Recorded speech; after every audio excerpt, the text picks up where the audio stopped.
Ha llegado el momento de escuchar la palabra de Dios. Un potente mensaje extraído de las Sagradas Escrituras. En la voz del pastor Carlos Hoyos. ¿Está bien que un servidor de la iglesia ande predicando el evangelio de ciudad en ciudad y pueblo en pueblo, en plazas, etcétera, sin autorización de su superior? Lo primero que vamos a tener en cuenta es que la predicación del evangelio es un deber cristiano. ¿Ya? Pero cuando un creyente quiere llevar a cabo ese ministerio de la predicación, se le recomienda, número 1, que haga membresía en una congregación y que cuando vaya a salir le pida a su pastor una carta en la que lo autorice para desplazarse a diferentes lugares. ¿Por qué razón? Bueno, porque es muy posible que al lugar donde va se encuentre con dificultades. Y qué bueno que no aparezca sin ninguna recomendación, sino que es en el momento de la dificultad, pues pueda tener de alguna manera apoyo de la iglesia en ese lugar. Y lo va a tener si lleva la cartica de su pastor. A veces hay cristianos que hacen mal uso de la libertad y se convierten en personas que en vez de traer beneficio generan desorden. Sí, señor. Y la idea es que seamos ordenados. Jesús mismo envió a la gente a predicar, autorizados por él. Un creyente en la iglesia no debe ser una rueda suelta. Debe de tener un lugar donde se congrega, un pastor que lo pastorea y que cuando tiene ese deseo de servir a Dios en ese campo, pues simple y llanamente haga la membresía en la iglesia y cuando vaya a salir, pastor, es tan amable y me das una cartica, es que voy a ir a tal pueblo y quiero predicar. No, posiblemente no voy a ir a la iglesia, pero yo me paro en cualquier esquina. Y entonces uno nunca sabe qué pueda pasar. Y qué bueno que ese hermano que tiene esa visión, pues sea atendido también al pueblo donde vaya por la iglesia. O sea, pastor, que cuando un predicador de la iglesia dice, no, yo me quiero ir a predicar y se va y arrienda un local y se pone a predicar, ¿no está bien? No está bien porque... ¿Y si está predicando el evangelio? Sí, está predicando el evangelio, pero debe de hacerlo con orden. Los discípulos salieron a predicar porque Jesús se los ordenó. Ya. Ellos no se fueron como ruedas sueltas. No. Hay un orden de autoridad. Amén. En el tiempo de Jesús era Jesús a sus discípulos. En el tiempo de hoy es el pastor a través de la iglesia que envía a los predicadores a predicar. Predicar no se le va a estorbar a nadie. La idea es que lo hagan con orden. Esa es la idea. ¿Por qué? Porque eso hace que quien escuche el evangelio sea direccionado a la iglesia. Pero si es un creyente que una rueda suelta, ¿hacia dónde los va a direccionar? Pastor, ¿y qué? Dos, que uno no sabe qué percance pueda tener el predicador.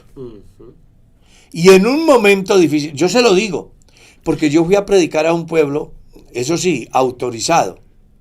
Yo era líder de jóvenes en el distrito, no voy a decir el distrito, pero eso hace más de 40 años. Y llegué a un lugar a predicar, enviado a predicar. Quien tenía el deber de recibirme, me recibió así. Yo no lo invité a usted, así que aquí no hay ni hospedaje, ni alimento, ni nada. Imagínate. Aunque yo iba enviado del comité distrital a cumplir la misión. Entonces, es muy importante que cuando de alguna manera se puede presentar un percance, que no es común, pero a mí me pasó. Y en razón a que iba enviado al distrito, una familia de la iglesia, al darse cuenta, me dijo, pastor, venga y amanece en mi casa. Y me llevaron a su casa, donde pasé la noche, y no tenía con qué regresarme, y me dieron para regresarme. Entonces, por salud del mismo creyente, él debe de tener un pastor que lo administre, su membresía en una iglesia, y hacer las cosas en orden, porque Dios es Dios de orden. Amén. Además, para que su trabajo pues tenga resultados positivos en el sentido de que las personas que se quedan con la inquietud puedan ser direccionados a la iglesia del Señor. Pastor, y que siendo honesto, en un momento de dificultad, lo más fácil es echarle la culpa al inocente. ¿Mm? Entonces sí, el orden es primero que todo. Claro que sí. Sigamos. Pastor, ¿por qué como pareja de esposos debemos vivir lejos de la familia si ellos no se entrometen en nuestras decisiones como hogar y ni a mi esposo ni a mí nos incomodan? Está bien mudarnos a un lugar que económicamente no nos sirve porque la vida es más costosa solo para asistir a una sede en la que mi esposo se siente cómodo por su cercanía con el pastor. Quedo atenta. Mil gracias, pastor. A ver, el cristiano es libre de asistir a la iglesia en una ciudad donde él crea que es conveniente, o ella. Pero como en este caso es una pareja, pues yo le recomendaría a la cabeza del hogar que se siente con su familia, discutan dónde les queda más fácil asistir. Los grandes desplazamientos no solamente generan costos, sino también riesgos.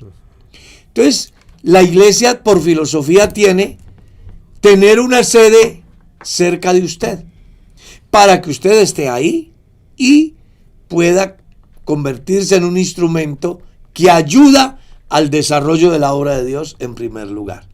En segundo lugar, que minimiza costos en el traslado de un lugar a otro.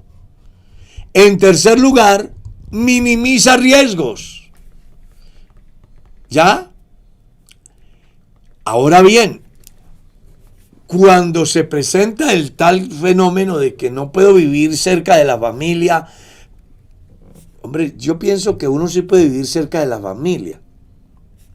Es más, su familia puede estar en el mismo bloque, incluso en un momento determinado en la misma casa. Lo que pasa es que ustedes tienen que aprender a fijar unos límites, los cuales no debe de traspasar los suegros del uno, ni los suegros del otro, ni los cuñados del uno, ni los cuñados del otro. Sí, señor. Pero en mi tierra hay un dicho muy interesante: el que se casa requiere casa y costal para llevar a la plaza. Si usted se casa, lo más recomendable es que consiga una vivienda, puede ser en el mismo barrio, en el mismo edificio, en el mismo pueblito, ¿ya? Pero que viva así separado de las familias, porque el vivir con las familias casi siempre trae dificultades. La personita aquí dice, no tenemos ningún problema, mi esposo lo hace solo porque es amigo del pastor. Pues no se le quita al creyente de que sea amigo del pastor, pero si eso les genera mayores costos y además le genera controversia en la relación de pareja, yo le recomendaría al hermano que hay una escala de valores que es Dios, mi familia, mi iglesia. ¿Ya? Y en ese orden, pues usted va a funcionar de tal manera que no se van a ver afectados. Al pastor téngalo como amigo. Algún día, una vez al año, invítelo a almorzar. Si es muy amigo, vaya una vez al año y lo visita. Pero apoye la obra donde usted vive. Porque Dios tiene cuidado del pastor donde está.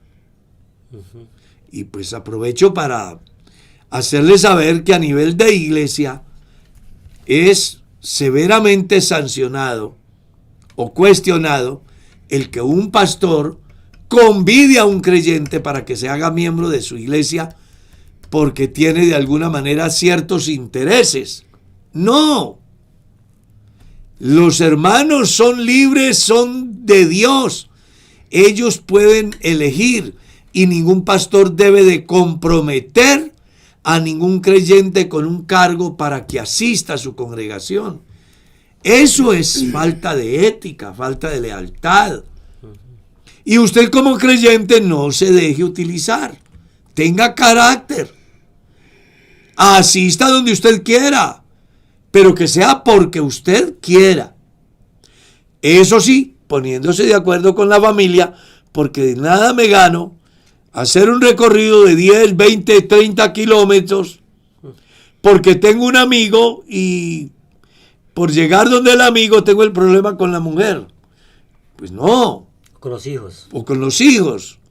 Y tomo riesgos, que pueden ser de hurto, pueden ser de violencia de la delincuencia, accidentes en la vía. Hay un sinnúmero de cosas. La economía. Claro, la iglesia establece sedes cerca de usted para que usted pueda tener una administración cerca, una iglesia donde congregarse cerca y pueda ser pastoreado de una manera más adecuada.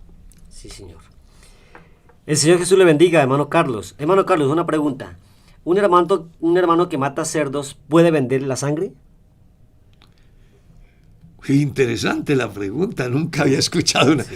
Bueno, eso solamente basta con que el santo cristiano lea la Biblia. La Biblia dice que la sangre no se come. Si usted no come la sangre, porque desde el punto de vista bíblico es la vida y además fue dada la sangre para expiación, ¿por qué la he de vender? No le queda bien al creyente hacerlo, porque eso es como, aunque yo no consumo alcohol, pero yo vendo cerveza, aguardiente, licores.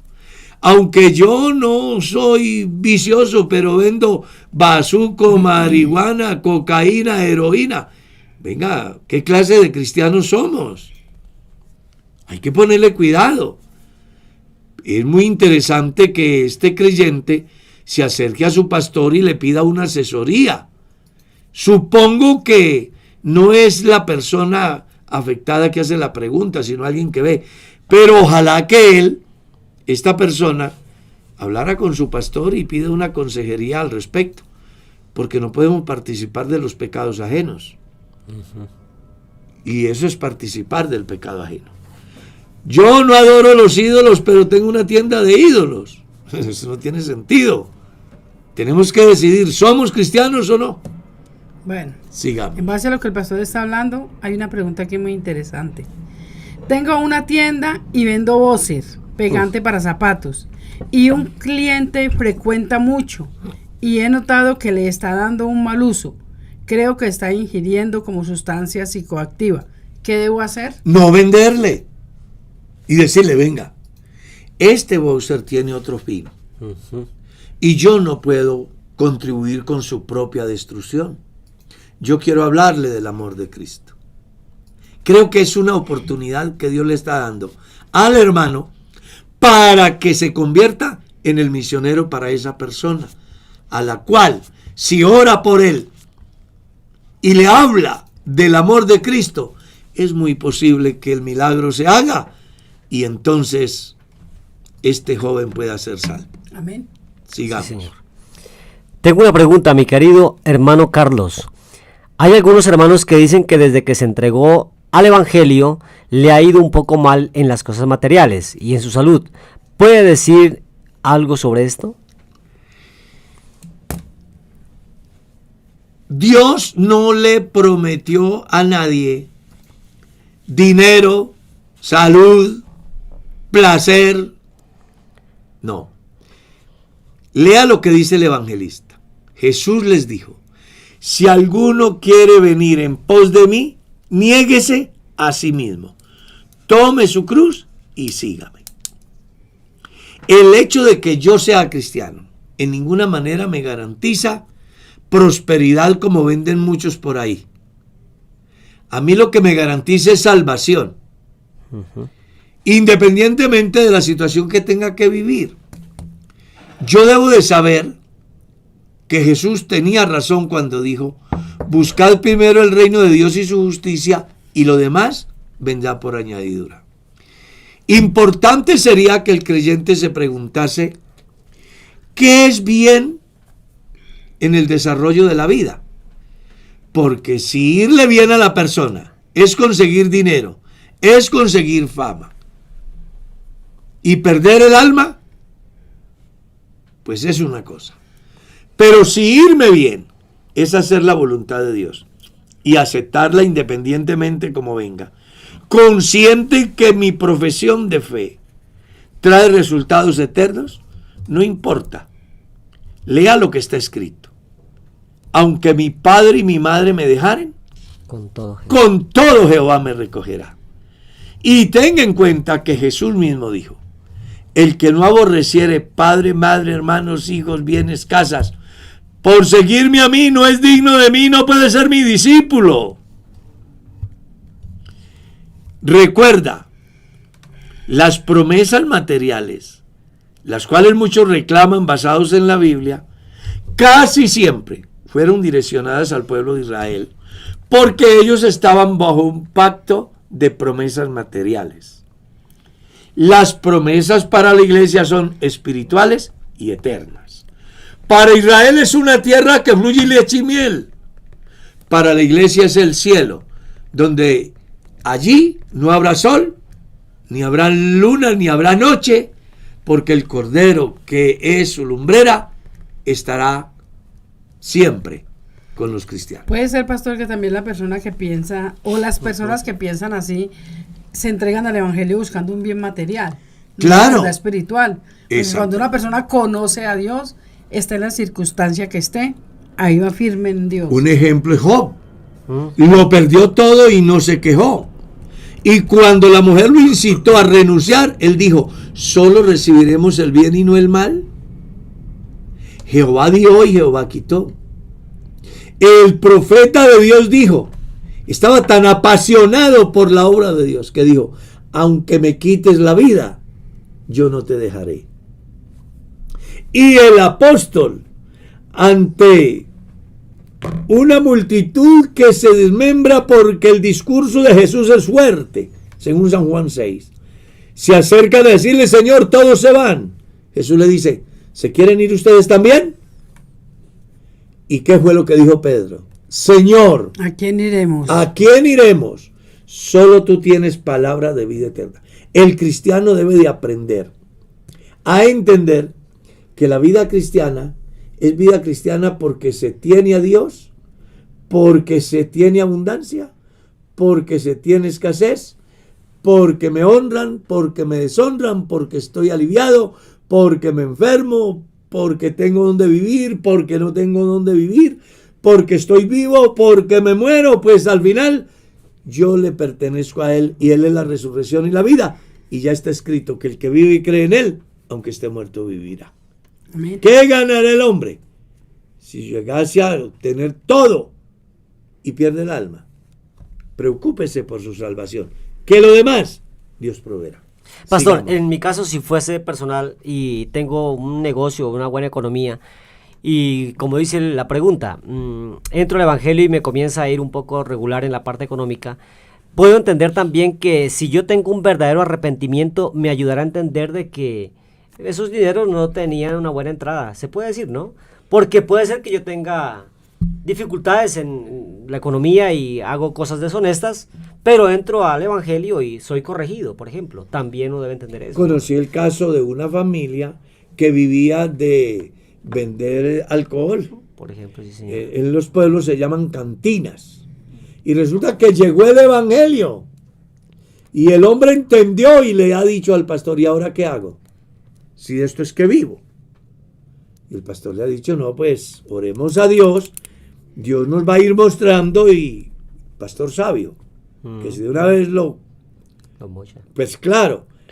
Entonces, algún día le dijo, hermano, ¿usted no ha vendido empanaditas acá? Yo no. Comenzó a hacer. ¿Ha vendido juguitos? Yo no. Comenzó a hacer.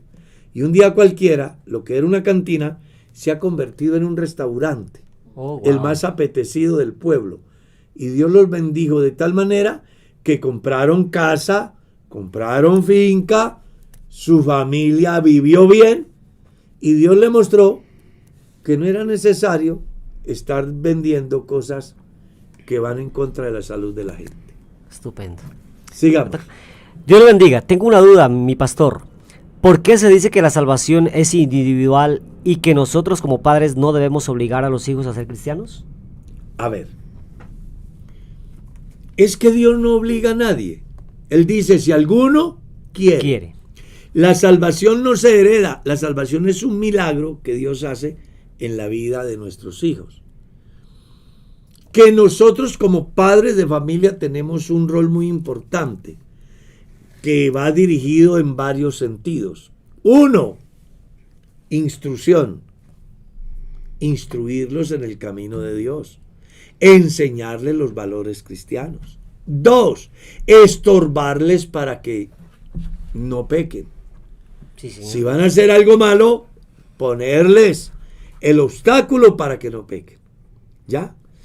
Pero si ellos no quieren ser cristianos, usted también puede hacer otra cosa, y es hacerles saber que más allá de que no quieren ser cristianos y que Él no los puede obligar, algo debe quedarles claro a ellos, y es que ellos no pueden hacer en la casa lo que a ellos les parezca.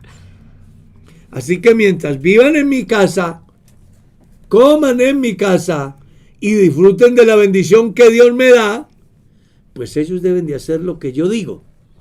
Me voy para el culto, no quiero ir al culto. Pues va para el culto porque usted vive aquí. Que usted no me puede obligar, pero usted no me puede obligar a mí a que lo sostenga, a que le tenga todo y usted hacer lo que usted quiere. Si usted no quiere hacer lo que se dice aquí, ahí está la puerta. Vaya, consiga una casa donde lo atiendan mejor que aquí, un Dios donde lo bendiga más que el Dios que nosotros tenemos aquí. Vaya. Pero pastor, ¿está hablando de los hijos mayores de edad o menores? Si son menores, yo debo de tener el control sobre ellos. Si ellos se rebelan a tal estado de que no quieren y no quieren, y usted no me puede obligar, y llama a bienestar familiar, te le empaco la maleta, voy a bienestar familiar, y les digo, vea, yo soy de convicciones cristianas. Mi hijo quiere hacer todo lo contrario. Y él dice que yo no puedo obligarlo, pero él sí cree que me puede obligar a mí. Entonces aquí vengo para que usted, si me van a apoyar, le hagan saber que debe estar sujeto. Y si no me van a apoyar, entonces aquí está la maleta para que lo acaben de criar. Pastor, pero en la forma como está hablando el pastor, sí es que uno los está obligando. Porque si tiene que hacer lo que yo digo en la casa y lo que, entonces lo está obligando. Hasta hoy en mi casa. Hasta hoy en mi casa. Yo tengo hijos mayores. Y si uno de ellos vive en mi casa, y vamos a suponer, gracias a Dios nunca ha pasado, pero vamos a suponer que uno de mis hijos, que ya son mayores, llega a mi casa y comienza a fumar. Ay, Por ejemplo. eso es diferente. Ya a uno le toca. Entonces, ¿qué? ¿Por qué mi hijo lo tengo que aguantar? Pastor, pero es que una cosa es participar de los pecados ajenos, otra cosa es obligarlo a él. Porque si mi hijo va, porque no es creyente, porque él no quiere ser evangélico, no puede vivir en mi casa, no, yo no le voy a alcahuetear el pecado, no le voy a consentir en mi casa el pecado. Pero pienso que... Bueno, pero ¿qué es lo normal? Que mi hijo se vaya para la casa y llegue a la 1 de la mañana. Ah, no, es que eso no se puede permitir. O que mi hijo más bien esté en casa Listo, no quiero ser cristiano, pero va a ser lo que se diga en casa. Ah, eso es otra cosa. No quiero ser, pero como en mi casa mando yo, entonces conmigo se va para la reunión. A mi casa no va a llegar tarde de la noche.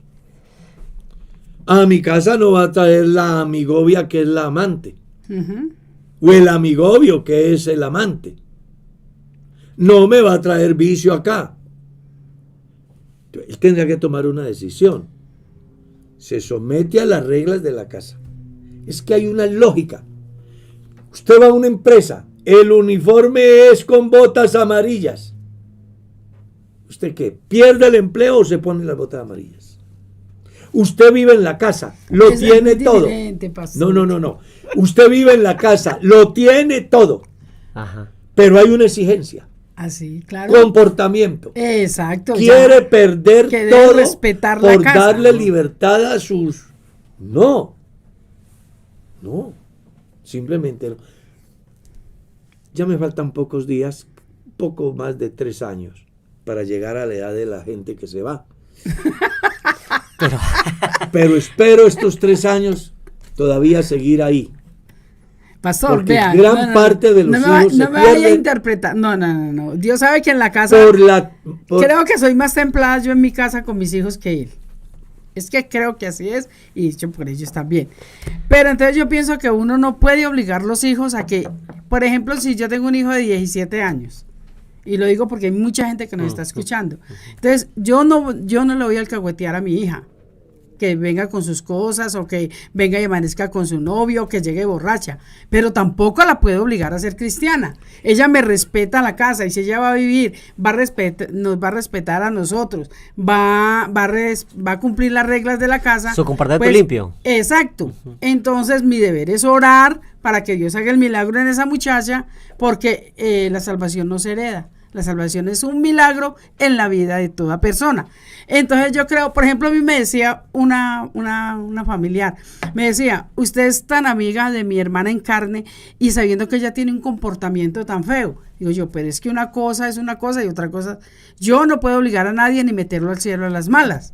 Es mi hermana y yo comparto con ella porque es mi hermana, pero no le comparto sus malas ideas, sus malas costumbres, pero yo la quiero mucho y comparto con ella. Pienso que así, creo yo, es mi pensamiento. Es que aquí nos está diciendo otra cosa diferente. Eso es lo que está diciendo aquí.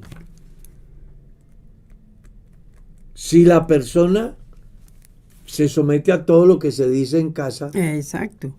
Y respeta la casa. Llegó a los 50 años y no se ha bautizado, es cosa de él. Exacto. Pero me ha respetado. Y ha respetado la casa. El Salmo 101 le da la enseñanza. No pondré delante de mis ojos cosa injusta. Aborrezco la obra de los que se desvían. Ninguno de ellos se afirmará delante de mí.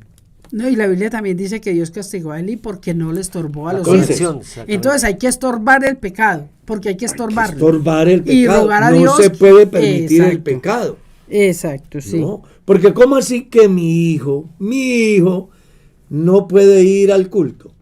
Pero sí me coloca reggae a todo volumen en mi casa. Eso es otra que el papá cómo lo va a permitir o la mamá. ¿Cómo así que mi hijo no puede ir porque yo no lo puedo obligar, pero sí tengo que permitir que vea pornografía en mi casa? No. En mi casa siempre fue. En mi casa mando yo. Siempre fue. Aquí se hace lo que se tiene que hacer. Si a ustedes no les parece, no los vamos a obligar, pero ustedes no nos pueden obligar a nosotros a aceptarles lo que no está bien. Y al fin y al cabo Dios respalda a sus fieles. Claro. ¿no? Hasta aquí Dios nos ayudó. Exactamente. Amén. Sigamos. Dios le bendiga, pastor. Esa pregunta, es que ya pregunté. Pero déjame, yo voy a responder una pregunta acá, que ustedes no la han visto. San Juan 17:5. Sí, yo sí la he visto. ¿Ah, sí? Ah, bueno. Dice, buenos días, pastor, Dios lo bendiga grandemente. Una pregunta, explíqueme el texto de San Juan 17:5. Te cuento que yo me lo sé de memoria. Ahora, Padre, glorifícame al lado tuyo con la gloria que tuve contigo antes que el mundo fuese. Sé que la inquietud de la persona es la palabra con. Sí. Le explico el origen de la palabra con. Viene desde el primer versículo de San Juan, capítulo 1. En el principio era el verbo y el verbo era con Dios y el verbo era Dios. Sí, señor.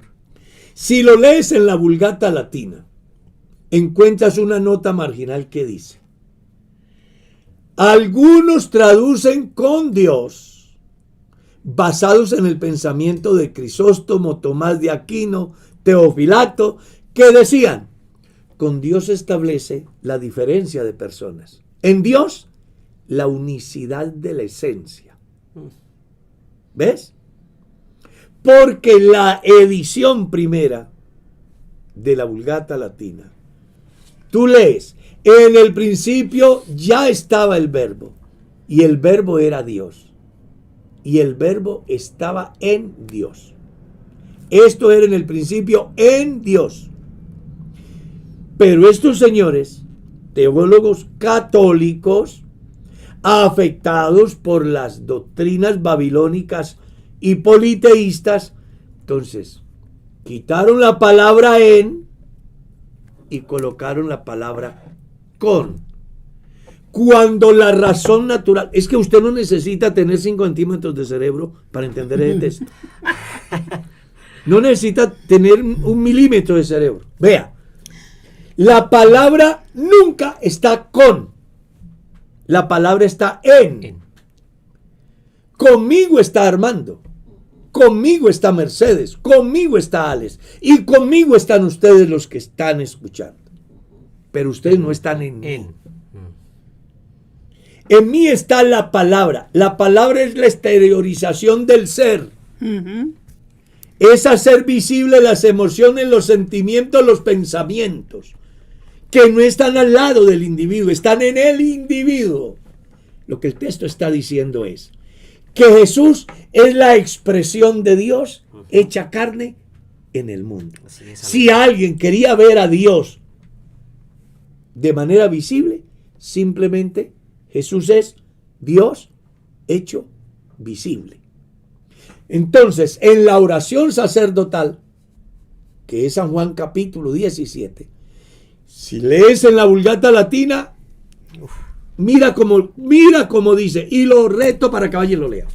Ahora, Padre, glorifícame en ti mismo, con la gloria que como Dios tuve yo en ti, antes que el mundo fuese.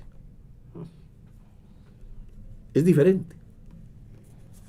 Por eso es que uno tiene que ponerle cuidado a toda la publicidad de los mercaderes que hoy día le cambian de colores y de lo que sea con tal de vender y vender. No. La palabra con vino por vía exegética, no por inspiración divina.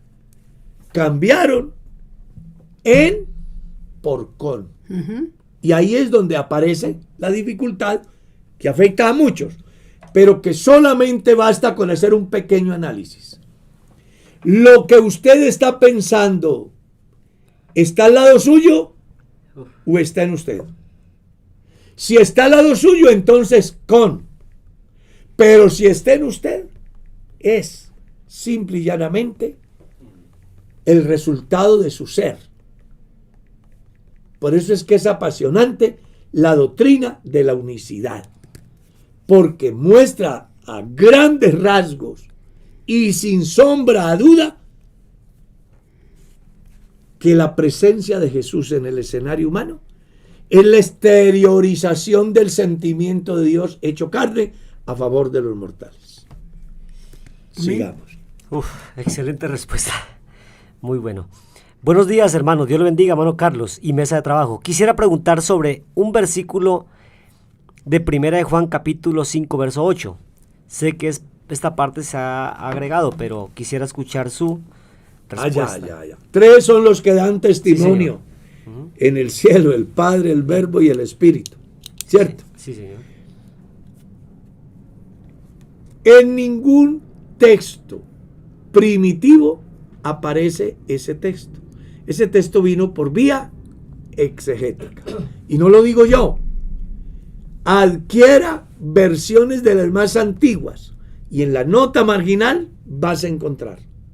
Este texto no aparece en los manuscritos antiguos ni en ninguno de los códices. Y además dice, y tampoco fue aceptado por los padres de la iglesia. ¿Está claro? Es un añadido. Por eso es muy recomendable que se lean un librito que titula Breve Historia del Texto Bíblico. Ahí va a encontrar usted textos que vinieron por vía exegética.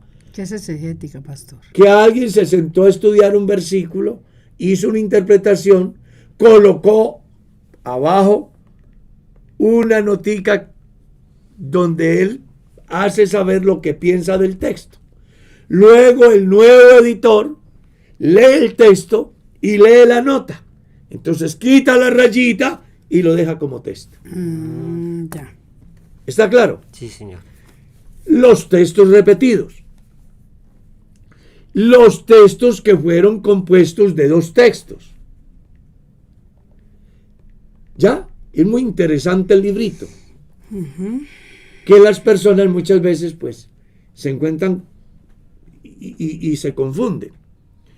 En mi caso personal yo tengo cualquier cantidad de ediciones de la Biblia.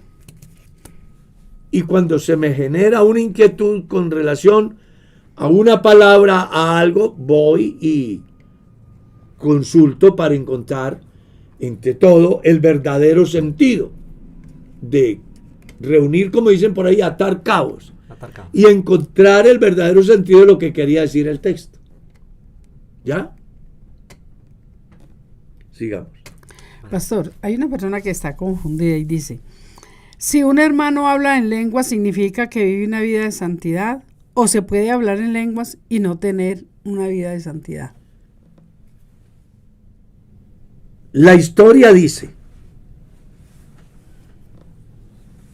que muchos en aquel día van a decirle al Señor lo que supuestamente hicieron. Y el Señor va a decir ¿qué? Apartaos de mí. Las lenguas en la Biblia tienen tienen dos sentidos, a ver si me hago entender. Uno, es un don de Dios, según Primera de Corintios, capítulo 12. ¿Ya? Dos, ese don tiene un fin. ¿Cuál? El de a través de ese don de lenguas, evangelizar a las personas que no hablan el idioma que yo hablo. Vamos a colocar un ejemplo. Yo solo sé medio hablar español, pero me voy para Corea y el Espíritu Santo allá me hace ver la necesidad de llegar con el evangelio a ellos. ¿Qué hace el Espíritu Santo? Por el Espíritu Santo voy a hablar en lengua coreana para predicarle el evangelio a la gente. Eso es lo que dice el capítulo 14, el verso 22 de la primera carta a los Corintios. Las lenguas son por señal, no a los creyentes, sino a los incrédulos. ¿Y cuándo lo vimos cumplido? Hechos 2. Habían visitantes de todas las naciones bajo el cielo. Y hecho este estruendo, se juntó la multitud y estaban maravillados y decían, mirad, ¿no son galileos todos estos que hablan? ¿Cómo pues les escuchamos hablar en la lengua que hemos nacido? Las maravillas de Dios. ¿Qué fue lo que Dios hizo ese día? A través del don de lenguas evangelizó a los visitantes del mundo para que se fueran con la semilla del evangelio. Aclaro, cuando es el don. Pero la Biblia habla de lenguas humanas y angélicas. Exacto. Eso es capítulo 13 de la primera carta a los Corintios. Entonces, hay lenguas humanas como las que yo aprendo en la academia, pero hay lenguas humanas como las que yo también pueda fingir pensando o haciendo ver de que es el Espíritu Porque Santo. por eso es que hay hermanos confundidos, porque hay gente que es de muy mal testimonio Y habla en la en lenguas. iglesia es que hablando en lenguas. Que a la hora de la verdad no son lenguas, son enredos, que ni ellos se benefician ni benefician a nadie. Antes perjudican porque la gente se confunde. Por eso aquí volvemos a dejar claro lo que hemos dicho siempre. Aquí no estamos diciendo que los cristianos no pueden hablar en lengua, eso no lo estamos diciendo. Las lenguas son parte de la obra del Espíritu Santo en la vida del creyente con un fin específico, que lo dice la Biblia. ¿Está claro? Lo que las personas tienen que establecer la diferencia es cómo vive el que habla en lenguas. Jesús dijo, por el fruto se conoce el árbol. los conoceréis. Entonces, si una persona habla en lenguas y vive una vida desordenada, No. ¿tú crees que vive en santidad? Pastor, es que yo lo tengo por experiencia. Yo hablaba con una persona muy... y yo le decía, mami, pero yo te veía en la iglesia que hablando en lenguas y llorando. Me decía, ay, tan bobita. Pues yo me hacía. O sea que... Le dije yo, pero ¿qué te pasa? Digo, ay, yo me hacía para que me creyeran. Muy triste, ¿no? Para poder conquistar al hombre que ella quería conquistar. Mire usted el error de la gente. Entonces sí pasa por eso. Claro. Porque es que la persona está confundida. ¿Cómo es que una Que persona no se viviendo- confunda que si los frutos del creyente Exacto, no se ajustan sí. a lo que Dios enseña, no es del Espíritu Exacto, Santo. sí. O son personas emocionalistas, ¿no? Por eso, no es del Espíritu Santo. Pero una persona El que Espíritu vive en Santo santidad produce fruto. no Fluye. es emocionalista, ¿no? Léalo en la Biblia, produce fruto. Sí, señor. Uf. La mejor manera de saber si un creyente tiene el Espíritu Santo no es porque hable en lenguas. Por Es sus por el frutos fruto los que dé. conoceréis, dice la Biblia. Porque un árbol malo no puede dar Exacto, frutos sí, buenos. señor. Entonces un árbol malo es aquel creyente que habla en lenguas pero vive una vida indeseable. Ese es un árbol malo. Ujú. Pues el fruto que está dando no es bueno. Porque en vez de dar resultados positivos, genera un mal ambiente dentro de las personas que no conocen a Dios y desmotivación entre los que, siendo niños, quieren agradar a Dios. Amén. Aquí nos preguntan que si las preguntas de lunes que faltaron las estamos haciendo hoy. Sí, señor. Precisamente las que estamos dirigiendo hoy son de lunes. Pues que como son tantas. Son demasiadas, sí, señora. pues, Pero que no se preocupen que en tanto que el Espíritu o que de las Dios vuelvan esté a en la hacer, vida pero nuestra, no. ahí vamos. Amén. Sí, señor. Buenos días, Pastor Hoyos. ¿Me podría nombrar los 3 libros que mencionó la semana pasada? Uno fue ¿Cómo nos llegó la Biblia? ¿Me podría usted recordar? Sí. ¿Cómo nos llegó la Biblia? Breve historia del texto bíblico. Lo consiguen en las sociedades bíblicas. Y una conspiración contra las Sagradas Escrituras por el doctor Domingo Fernández. Él hace un libro basado en el momento en que surge la versión Dios habla hoy. Y en el análisis que hace, descubre cuántos textos le han quitado a la Biblia para ajustarlos al oferente. ¿Ya? Porque hay alguien que quiere una Biblia que sea acorde a como ellos quieren. Entonces los productores, como no les interesa el celo, sino el recurso, entonces hacen eso. Por eso ya tienen la Biblia de la inclusión. Ya apareció la Biblia de la inclusión, donde todo lo que tenga que ver pecado, con el pecado, contra la naturaleza, lo borran, porque ellos también necesitan, dicen los líderes grandes religiosos, y en algunas comunidades mal llamadas cristianas, aceptan dichos movimientos dentro de ellos. Por eso la iglesia es muy cerrada en ese campo, y ha hablado al pastorado el cuidado que se debe de tener en el respeto a lo que la institución como iglesia maneja con relación a comportamientos al margen de lo que la Biblia enseña. Pastor, ¿cómo sabe un cristiano si está bien con Dios? ¿Quién conoce al hombre sino el espíritu del hombre? Porque el Espíritu mismo da testimonio a nuestro espíritu de que somos hijos de Dios.